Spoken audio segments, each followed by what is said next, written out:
السلام علیکم ورحمۃ اللہ وبرکاتہ. کیا حال ہے سب کا؟ نحمده ونصلی علی رسولہ الکریم، اما بعد فاعوذ باللہ من الشیطان الرجیم. بسم اللہ الرحمن الرحیم. رب اشرح لی صدری ویسر لی امری واحلل عقدۃ من لسانی یفقہوا قولی. قرآن مجید کو عمل کے لیے سیکھنا چاہیے، یعنی قرآن کا علم برائے عمل ہو. اس نیت کے ساتھ انسان سیکھے کہ میں جو سیکھوں گا اس پر عمل بھی کروں گا. ابن قیم رحمہ اللہ کہتے ہیں، بعض سلف کا کہنا ہے کہ قرآن اس لیے اترا ہے تاکہ اس پر عمل کیا جائے، تو انہوں نے یعنی لوگوں نے اس کی تلاوت کو عمل بنا لیا، یعنی خالی تلاوت کرنا عمل سمجھتے ہیں. یہی وجہ ہے کہ اہل القرآن جو کچھ اس میں تھا اس پر عمل کرتے تھے، اگرچہ قرآن ان کو زبانی نہ بھی یاد تھا. یعنی اہل القرآن کون تھے؟ جنہیں قرآن حفظ نہیں بھی تھا لیکن وہ قرآن پر عمل کرنے والے تھے. یعنی جب تک انسان قرآن پر عمل نہ کرے اس کو اہل القرآن نہیں کہا جاتا. لیکن جو شخص اسے محض زبانی یاد کر لے، نہ اس کو سمجھے نہ ہی اس کے احکامات پر عمل کرے، تو وہ اہل قرآن میں سے نہیں ہے، چاہے وہ قرآن کے حروف اور تجوید کو ایسے درست کر کے پڑھے جیسا کہ تیروں کو سیدھا کیا جاتا ہے. یعنی انتہا درجے کی درستگی کے ساتھ قرأت کرے، لیکن اگر اس کو سمجھتا نہیں اور اس پر عمل نہیں کرتا تو وہ اس کا حق ادا نہیں کر رہا.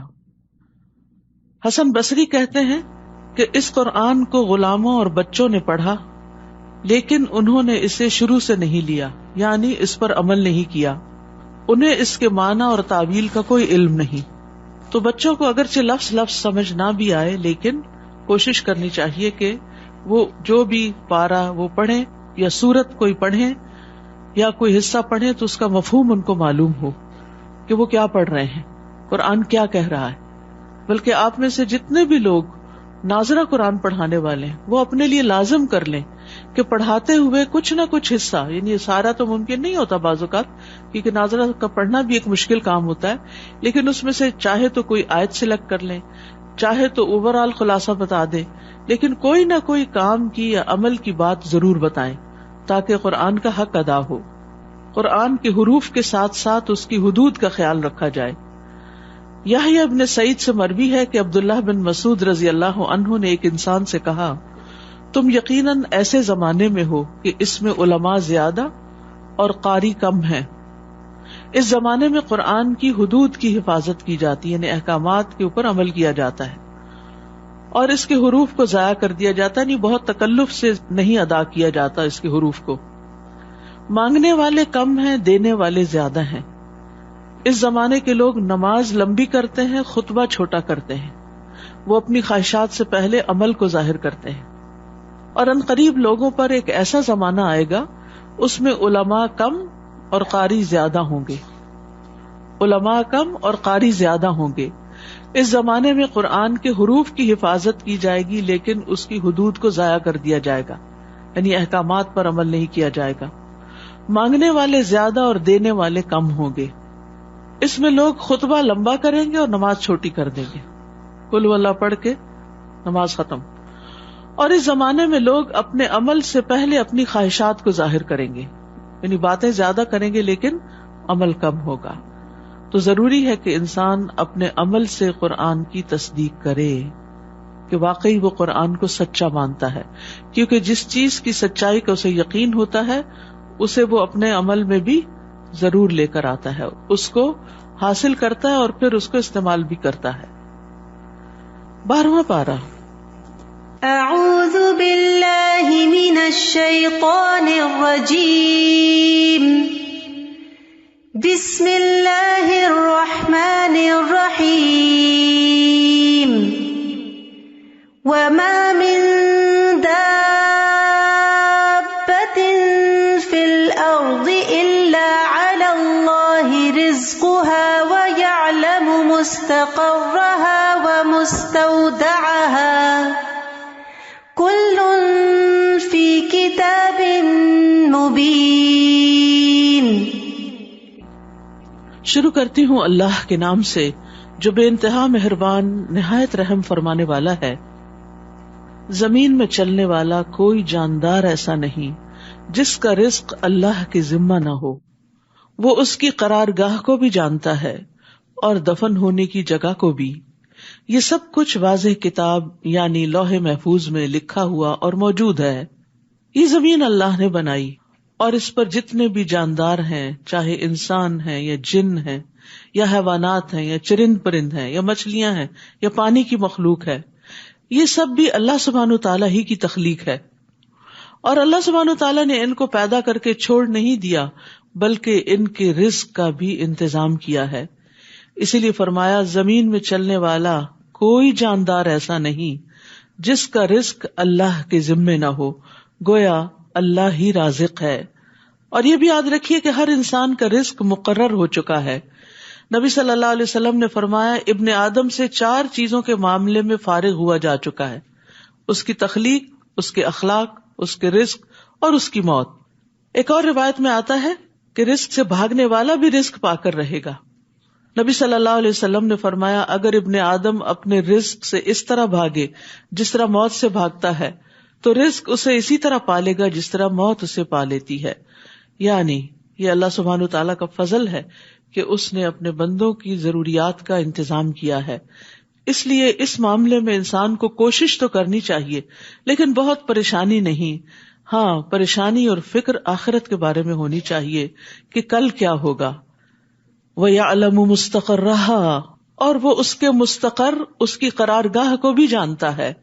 قرارگاہ سے مراد ماں کا رحم ہے، چاہے وہ انسان ہو یا غیر انسان، یعنی جہاں وہ ٹک کر تخلیق پاتا ہے۔ وَمُسْتَوْدَعَهَا، وہ جگہ جہاں مرنے کے بعد اس کو پھر زمین کے اندر سونپ دیا جاتا ہے۔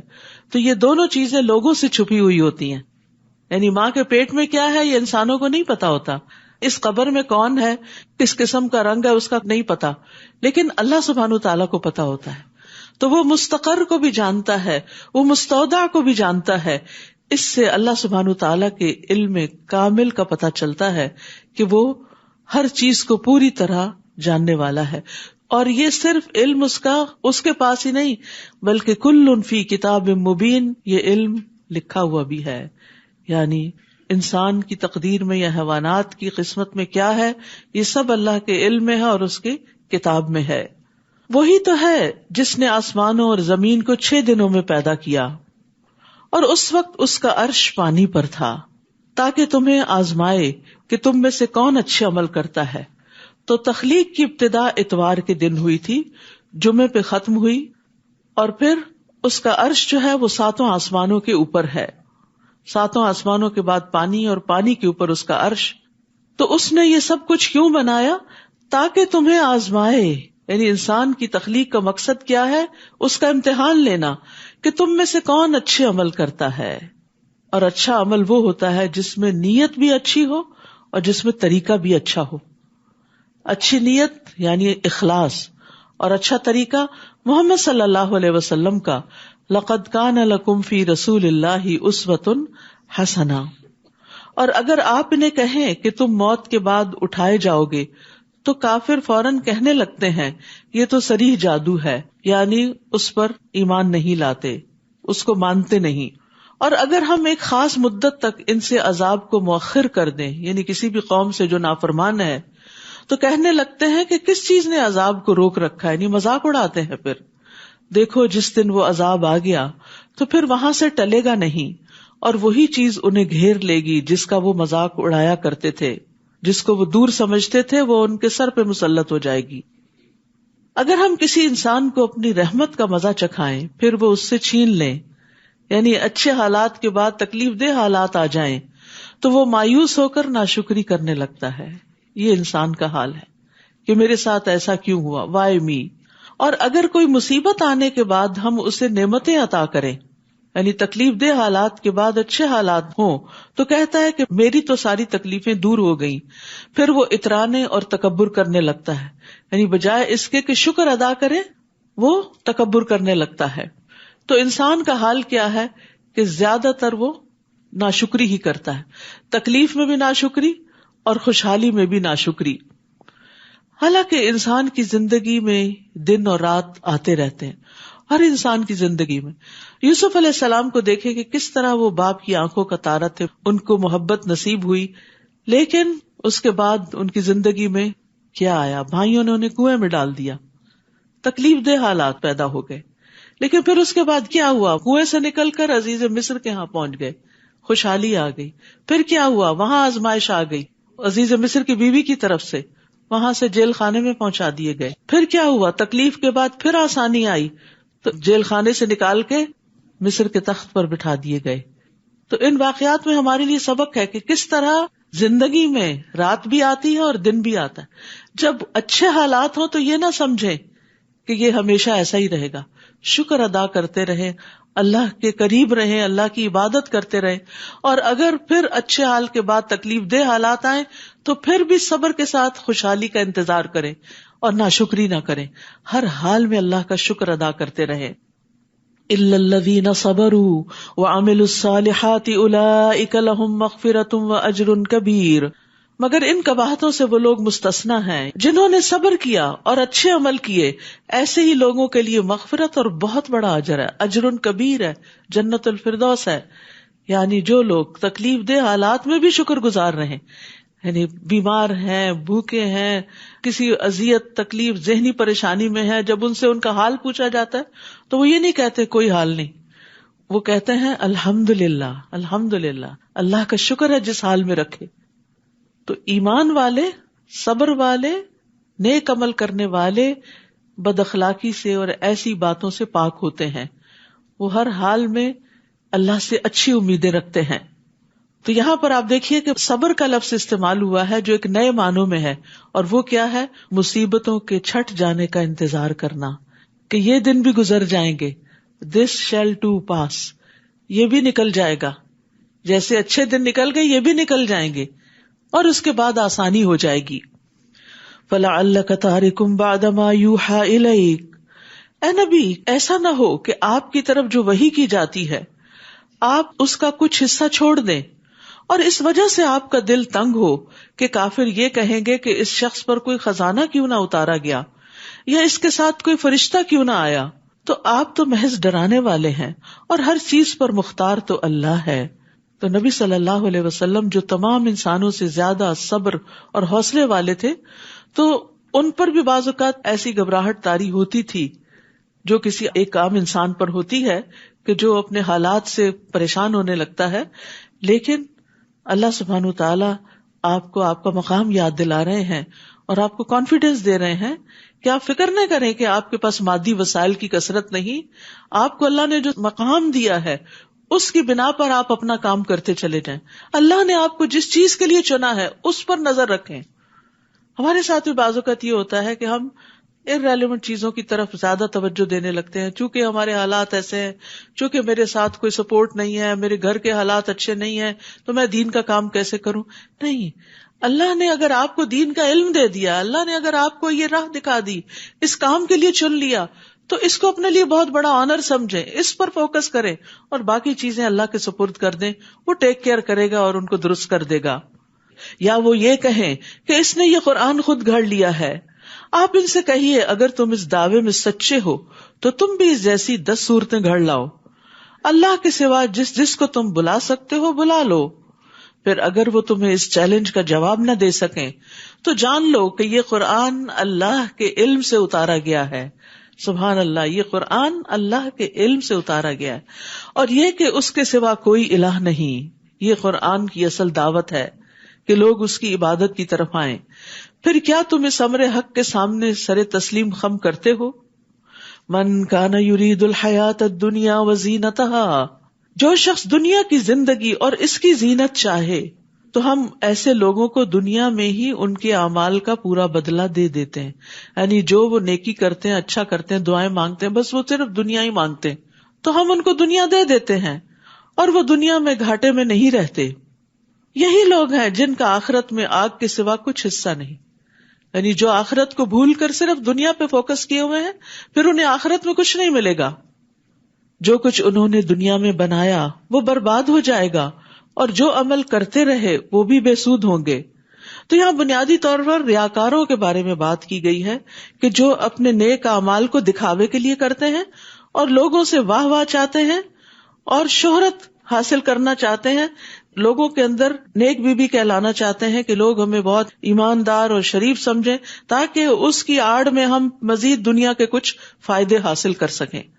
کیونکہ یہ دین والوں پر لوگوں کا ٹرسٹ ہوتا ہے نا، تو بعض لوگ دین کی آڑ لے لیتے ہیں تاکہ لوگ ان پہ ٹرسٹ کریں اور اس کے پیچھے پھر وہ اپنی مذموم نیتوں کو پورا کرتے ہیں.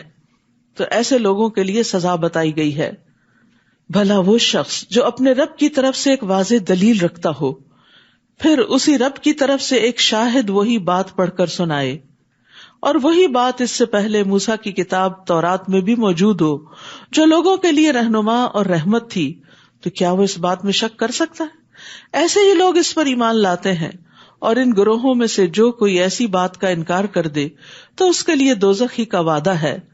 لہذا آپ کو ایسی بات میں شک میں نہ رہنا چاہیے، بلا شبہ وہ آپ کے رب کی طرف سے حق ہے، پھر بھی اکثر لوگ ایمان نہیں لاتے.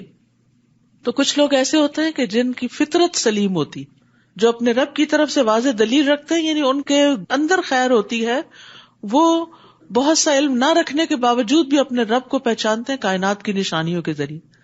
پھر ایسا ہوتا ہے کہ کبھی کتاب ہدایت سے ان کا انٹریکشن ہو جاتا ہے اور کوئی ان کو اللہ کی آیات اور کتاب میں سے وہی چیز پڑھ کے بتاتا ہے، اور پھر پچھلی کتابوں سے بھی رہنمائی اور گائیڈنس ان کو ملی بھی ہوتی ہے، تو پھر وہ اس پر ایمان لے آتے ہیں اور وہ شک میں نہیں رہتے. لیکن کچھ لوگ ایسے ہیں کہ جو علم کے گہوارے میں پیدا ہوتے ہیں، پیغمبر ان کے درمیان میں ہوتے ہیں، ہر طرح کے دلائل موجود ہوتے ہیں، پھر بھی وہ نہیں مانتے. تو ہمیں سوچنا چاہیے کہ حق آنے کے بعد ہمارا طرز عمل کیا ہوتا ہے. وَمَنْ أَظْلَمُ مِمَّنِ افْتَرَىٰ عَلَى اللَّهِ كَذِبًا، اور اس شخص سے بڑھ کر ظالم کون ہوگا جو اللہ پر جھوٹ گھڑے. ایسے لوگ اپنے رب کے سامنے پیش کیے جائیں گے اور گواہی دیں گے کہ یہی لوگ تھے جو اپنے رب پر جھوٹ باندھتے تھے. دیکھو ظالموں پر اللہ کی لعنت ہے. یعنی رب پر جھوٹ باندھنا کیا ہے؟ شرک کرنا یا ان باتوں کو ان سے منسوب کرنا جو اس نے فرمائی نہیں. الذین یصدون عن سبیل اللہ، جو لوگوں کو اللہ کی راہ سے روکتے ہیں. ویبغونہا عوجا، اور اس میں کجروی تلاش کرتے ہیں، یعنی دین کے اندر نقص نکالنے کی کوشش کرتے ہیں، اور وہ آخرت کے بھی منکر ہیں. تو جو یصدون ہے یہ کون ہے؟ جو اپنے آپ کو بھی حق کی پیروی سے روکتے ہیں اور دوسروں کو بھی اطاعت کرنے سے روکتے ہیں، اور دین کے اندر ٹیڑھا پن نکالتے ہیں اپنے خیال سے، اپنی ٹیڑھی عقل کے مطابق، تاکہ لوگوں کو اللہ کی فرما برداری سے روکا جا سکے. تو یاد رکھیے، دوسروں کو گمراہ کرنا انتہائی ظلم ہے، اپنے اوپر بھی اور دوسروں پر بھی. یہ لوگ زمین میں اللہ کو بے بس کرنے والے نہ تھے، اور نہ ہی اللہ کے مقابلے میں ان کا کوئی حامی ہوگا. انہیں دگنا عذاب دیا جائے گا. وہ نہ تو حق بات سننا گوارا کرتے تھے اور نہ ہی خود انہیں کچھ سوچتا تھا. یعنی بھٹکانے والوں کو دگنا عذاب ہوتا ہے، خود بھٹکنے کا بھی اور اوروں کو بھٹکانے کا بھی. یہی لوگ ہیں جنہوں نے اپنے آپ کو نقصان پہنچایا، اور جو کچھ وہ جھوٹ گھڑتے تھے سب انہیں بھول جائیں گے. یعنی آخرت میں جب عذاب سامنے آئے گا تو پھر یہ سب مکاریاں ختم ہو جائیں گی. اس میں کوئی شک نہیں کہ آخرت میں یہی سب سے زیادہ نقصان اٹھانے والے ہیں. ان الذین آمنوا وعملوا الصالحات، اب دوسرا گروہ ہے، یقیناً وہ لوگ جو ایمان لائے اور انہوں نے اچھے عمل کیے. واخبتوا الی ربہم، اور اپنے رب کے حضور گڑ گڑائے، اس کے آگے عاجزی اختیار کی. اولئک اصحاب الجنہ ہم فیہا خالدون، یہی لوگ اہل جنت ہیں جس میں وہ ہمیشہ رہیں گے.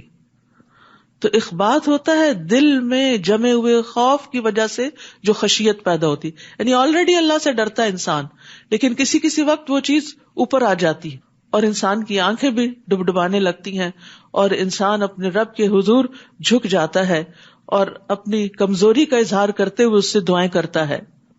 یعنی ایک طرف وہ اکڑنے والے اور بہکانے والے لوگ ہیں، تو دوسری طرف بالکل ان کے اپوزٹ عاجزی اختیار کرنے والے لوگ. مثل الفریقین کالاعمی والاصم، ان دو فریقوں کی مثال ایسی ہے جیسے ایک تو اندھا اور بہرا ہو اور دوسرا دیکھنے والا بھی ہو اور سننے والا بھی، یعنی دونوں ایک دوسرے کے اپوزٹ. کیا یہ دونوں برابر ہو سکتے ہیں؟ ہرگز نہیں. پھر کیا اس مثال سے تمہارے پلے کچھ نہیں پڑتا، یعنی تمہیں بات سمجھ نہیں آتی؟ اور سمجھنے کی ضرورت کیا کہ ہم کس گروہ سے بلانگ کرتے ہیں. وَلَقَدْ أَرْسَلْنَا نُوحًا إِلَىٰ قَوْمِهِ إِنِّي لَكُمْ نَذِيرٌ مُّبِينٌ، اور ہم نے نوح علیہ السلام کو اس کی قوم کی طرف بھیجا تو اس نے انہیں کہا کہ میں تمہیں صاف صاف ڈرانے والا ہوں.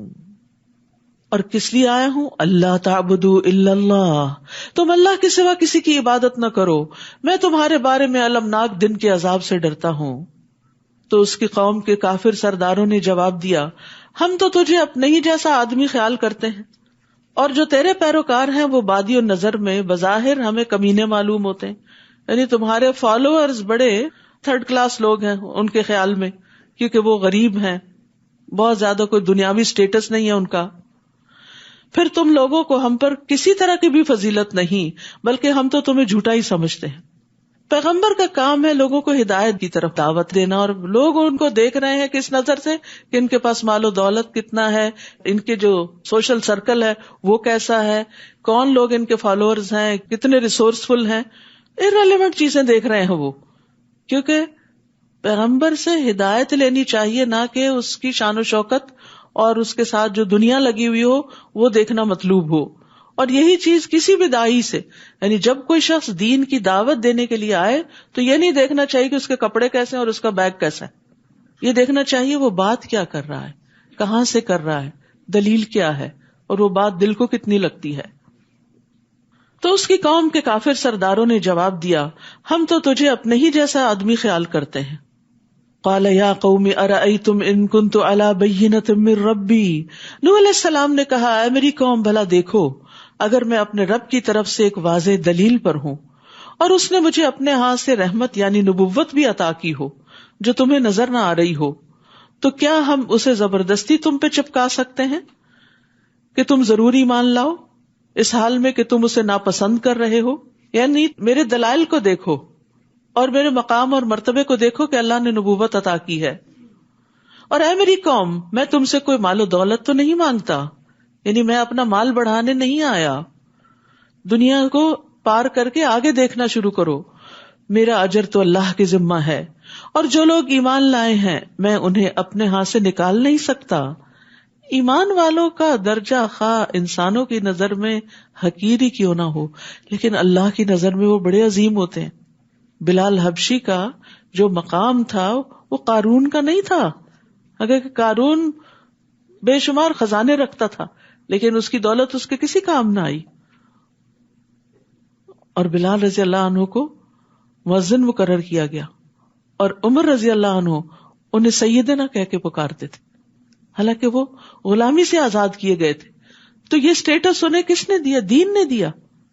تو دین انسانوں کی قدر ان کے ایمان کی وجہ سے کرتا ہے.